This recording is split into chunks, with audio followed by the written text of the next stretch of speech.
नमस्कार दोस्तों। इस वीडियो में हम लोग मुग़ल दरबार जो भारतीय इतिहास का एक महत्वपूर्ण पक्ष है, उसमें क्या पदवियां, उपहार और भेंट दिए जाते थे, इसके विषय में पढ़ेंगे और यह इस पाठ का अंतिम वीडियो होगा। तो हम लोग बिना वक्त बर्बाद किए टॉपिक पे आते हैं कि पदवियां, उपहार और भेंट। राज्याभिषेक के समय अथवा किसी शत्रु पर विजय के बाद मुग़ल बादशाह विशाल पदवियां ग्रहण करते थे। उद्घोषकों, नकीब द्वारा जब इन गुंजायमान और लयबद्ध पदवियों की घोषणा की जाती थी तो वे सभा में विस्मय का माहौल बना देती थीं। मुग़ल सिक्कों पर राजसी नयाचार के साथ शासनरत बादशाह की पूरी पदवी होती थी। योग्य व्यक्तियों को पदवियां देना मुग़ल राजतंत्र का एक महत्वपूर्ण पक्ष था। दरबारी पदानुक्रम में किसी व्यक्ति की उन्नति को उसके द्वारा धारण की जाने वाली पदवियों से जाना जा सकता था। उच्चतम मंत्रियों में से एक को दी जाने वाली आसफ खां की पदवी का उद्भव पैगंबर शासक सुलेमान के कल्पित मंत्री से हुआ था। औरंगजेब ने अपने दो उच्च पदस्थ अभिजातों जय सिंह और जसवंत सिंह को मिर्जा राजा की पदवी प्रदान की। तो ये मिर्जा राजा क्या है? ये पदवी थी। पदवियां या तो अर्जित की जा सकती थीं अथवा इन्हें पाने के लिए पैसे दिए जा सकते थे। मीर खान ने अपने नाम से अलिफ अर्थात अ अक्षर लगाकर उसे अमीर खान करने के लिए औरंगजेब को 1 लाख रुपए देने का प्रस्ताव किया। अन्य पुरस्कारों में सम्मान का जामा खिल्लत भी शामिल था, जिसे पहले कभी न कभी बादशाह द्वारा पहना गया हुआ होता था।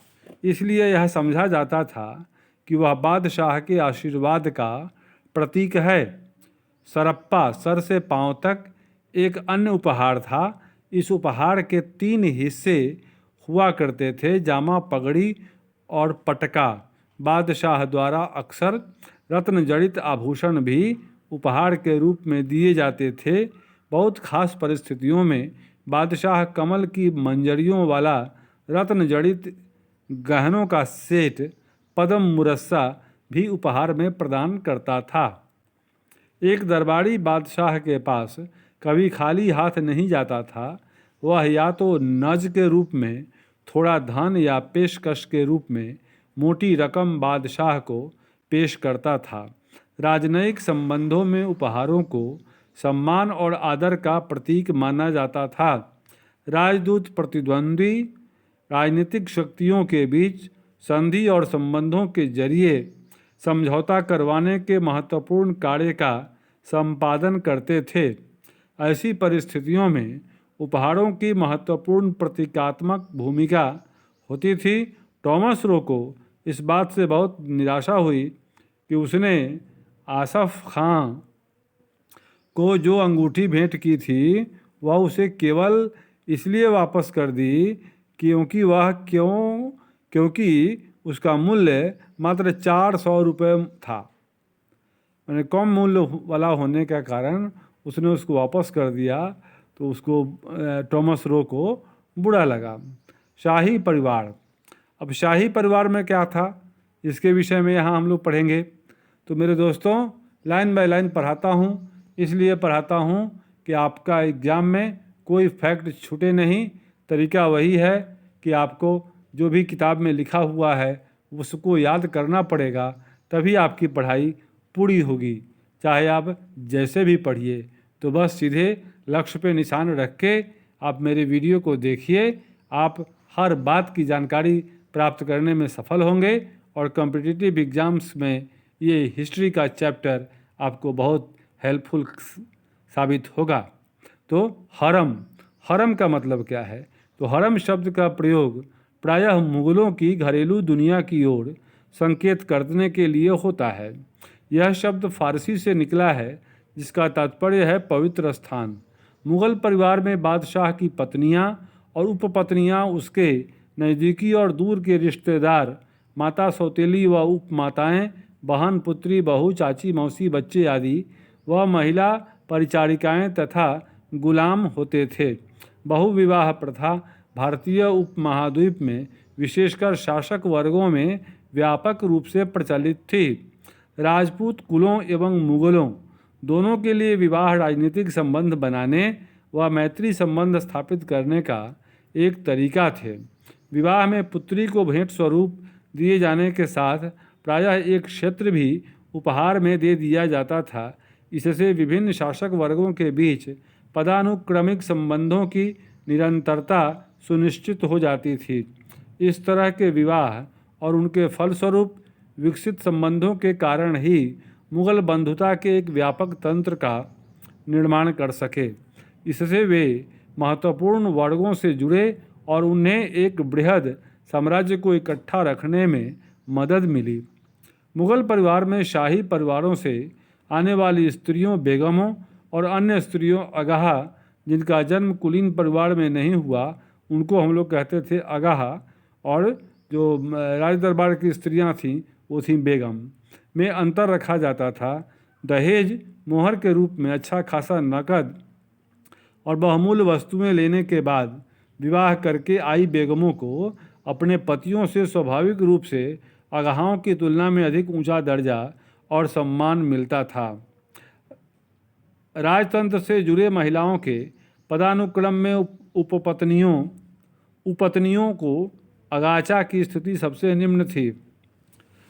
इन सभी को नकद, मासिक भत्ता तथा अपने अपने दर्जे के हिसाब से उपहार मिलते थे। वंश आधारित पारिवारिक ढांचा पूरी तरह स्थायी नहीं था। यदि पति की इच्छा हो और उसके पास पहले से ही 4 पत्नियां न हों तो अगाह और अगाचा भी बेगम की स्थिति पा सकती थीं। प्रेम तथा मातृत्व ऐसी स्त्रियों को विधि सम्मत विवाहित पत्नियों के दर्जे तक पहुंचाने में महत्वपूर्ण भूमिका अदा करते थे। पत्नियों के अतिरिक्त मुगल परिवार में अनेक महिला तथा पुरुष गुलाम होते थे, जो साधारण से साधारण कार्य से लेकर कौशल, निपुणता तथा बुद्धिमत्ता के अलग अलग कार्यों का संपादन करते थे। गुलाम हिजरे ख्वाजासार परिवार के अंदर और बाहर के जीवन में रक्षक, नौकर और व्यापार में दिलचस्पी लेने वाले महिलाओं के एजेंट होते थे। नूरजहां के बाद मुगल रानियों और राजकुमारियों के महत्वपूर्ण वित्तीय स्रोतों पर नियंत्रण रखना शुरू कर दिया। शाहजहां की पुत्रियों जहां आरा और रोशन आरा को ऊंचे शाही मनसबदारों के समान वार्षिक आय होती थी। इसके अतिरिक्त जहां आरा को सूरत के बंदरगाह नगर, जो कि विदेशी व्यापार का एक लाभप्रद केंद्र था, से राजस्व प्राप्त होता था। संसाधनों पर नियंत्रण ने मुगल परिवार की महत्वपूर्ण स्त्रियों को इमारतों व बागों के निर्माण का अधिकार दे दिया। जहां आरा के शाहजहां की नई राजधानी शाहजहानाबाद, जो दिल्ली में थी, की कई वास्तुकलात्मक परियोजनाओं में हिस्सा लिया। इनमें से आंगन व बाग के साथ एक 2 मंजिली भव्य कारवांसराय थी। शाहजहानाबाद के हृदय स्थल चांदनी चौक की रूपरेखा जहां आरा द्वारा बनाई गई थी। गुलबदन बेगम द्वारा लिखी गई एक रोचक पुस्तक हुमायूं नामा लेखिका हैं इसकी गुलबदन बेगम द्वारा रचित किताब है हुमायूं नामा। कॉम्पिटिटिव एग्जाम्स के लिए भी आई। गुलबदन बेगम बाबर की पुत्री, हुमायूं की बहन तथा अकबर की चाची थीं। गुलबदन स्वयं तुर्की तथा फारसी में धारा प्रवाह लिख सकती थीं। जब अकबर ने अबुल फजल को अपने शासन का इतिहास लिखने के लिए नियुक्त किया तो उसने अपनी चाची से बाबर और हुमायूं के समय के अपने पहले संस्मरणों को लिपिबद्ध करने का आग्रह किया, ताकि अबुल फजल उनका लाभ उठाकर अपनी कृति को पूरा कर सके।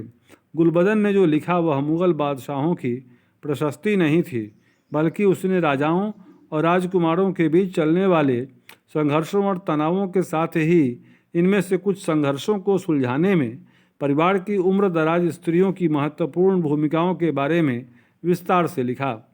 शाही नौकरशाही, भर्ती की प्रक्रिया तथा पद। मुगल इतिहास विशेषकर अकबरनामा ने साम्राज्य की ऐसी कल्पना दी जिसमें क्रिया और सत्ता लगभग पूरी तरह से एकमात्र बादशाह में निहित होती है, जबकि शेष राज्य को बादशाह के आदेशों का अनुपालन करते हुए प्रदर्शित किया गया है। किंतु मुगल राजतंत्र के बारे में इन इतिहासों से प्राप्त समृद्ध जानकारी को हम ध्यान से देखें तो हम उन तरीकों को समझ सकते हैं जिनसे कई भिन्न भिन्न प्रकार की संस्थाओं पर आधारित शाही संगठन प्रभावशाली ढंग से कार्य करने में सक्षम हुआ। मुगल राज्य का एक महत्वपूर्ण स्तंभ इसके अधिकारियों का दल था, जिसे इतिहासकार सामूहिक रूप से अभिजात वर्ग भी कहते हैं। अभिजात वर्ग में भर्ती विभिन्न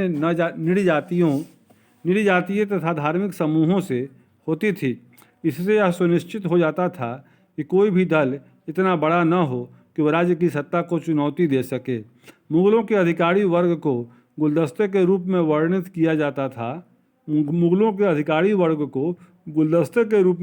किया जाता था। गुलदस्ता अर्थात मुगलों के अधिकारी वर्ग जो वफादारी से बादशाह के साथ जुड़े हुए थे।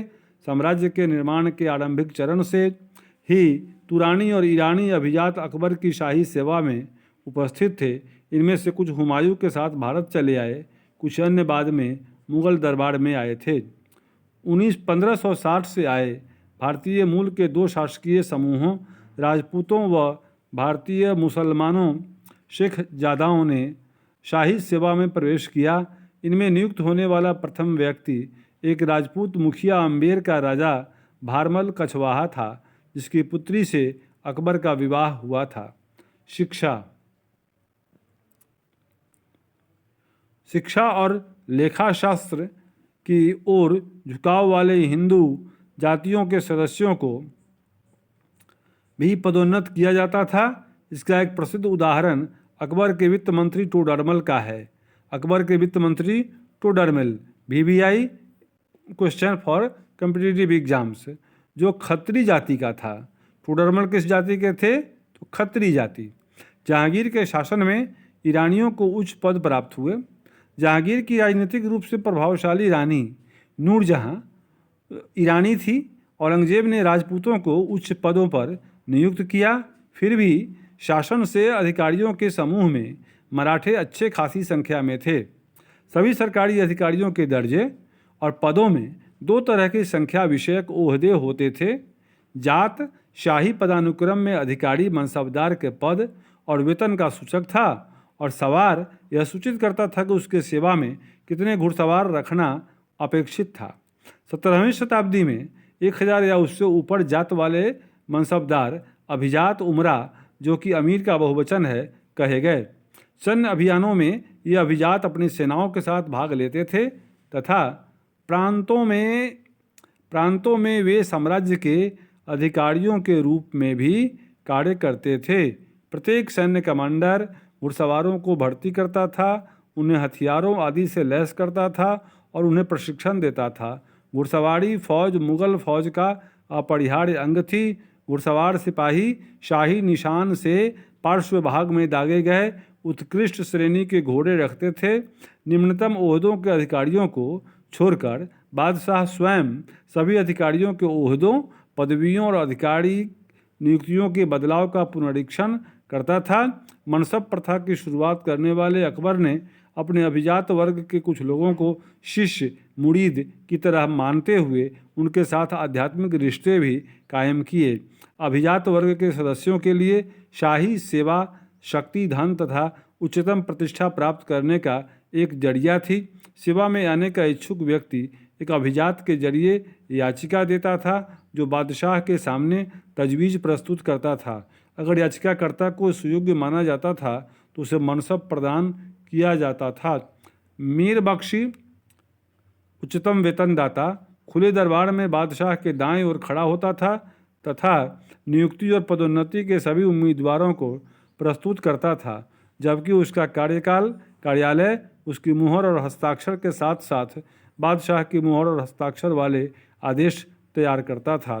केंद्र में 2 अन्य महत्वपूर्ण मंत्री थे, दीवाने आला वित्त मंत्री और सद्र उस सुदूर मदद ए माश अथवा अनुदान का मंत्री, और स्थानीय न्यायाधीशों अथवा काजियों की नियुक्ति का प्रभारी। कौन? सद्र उस सुदूर, ये अनुदान के मंत्री थे। मदद ए माश अनुदान का मंत्री, इनका काम था स्थानीय न्यायाधीश और काजियों की नियुक्ति करना भी। ये तीनों मंत्री कभी कभी ये 3 मंत्री हुए कौन? दीवाने आला, सद्र उस सुदूर हुए अनुदान के मंत्री, और तीसरे मंत्री होते थे जो स्थानीय न्यायाधीशों अथवा काजियों की नियुक्ति करते थे। 3 मंत्री। ये तीनों मंत्री कभी कभी इकट्ठे एक सलाहकार निकाय के रूप में काम करते थे, लेकिन ये एक दूसरे से स्वतंत्र होते थे। अकबर ने इन तथा अन्य सलाहकारों के साथ मिलकर साम्राज्य की प्रशासनिक, राजकोषीय व मौद्रिक संस्थाओं को आकार प्रदान किया। दरबार में नियुक्त अभिजातों का एक ऐसा सुरक्षित दल था जिसे किसी भी प्रांत या सैन्य अभियान में प्रतिनियुक्त किया जा सकता था। वो प्रतिदिन 2 बार सुबह और शाम को सार्वजनिक सभा भवन में बादशाह के प्रति आत्मनिवेदन करने के कर्तव्य से बंधे थे। दिन रात बादशाह और उसके घराने की सुरक्षा की जिम्मेदारी भी वे उठाते थे। Thank you for viewing. इसके बाद के वीडियो में thank you for viewing. Have a nice day.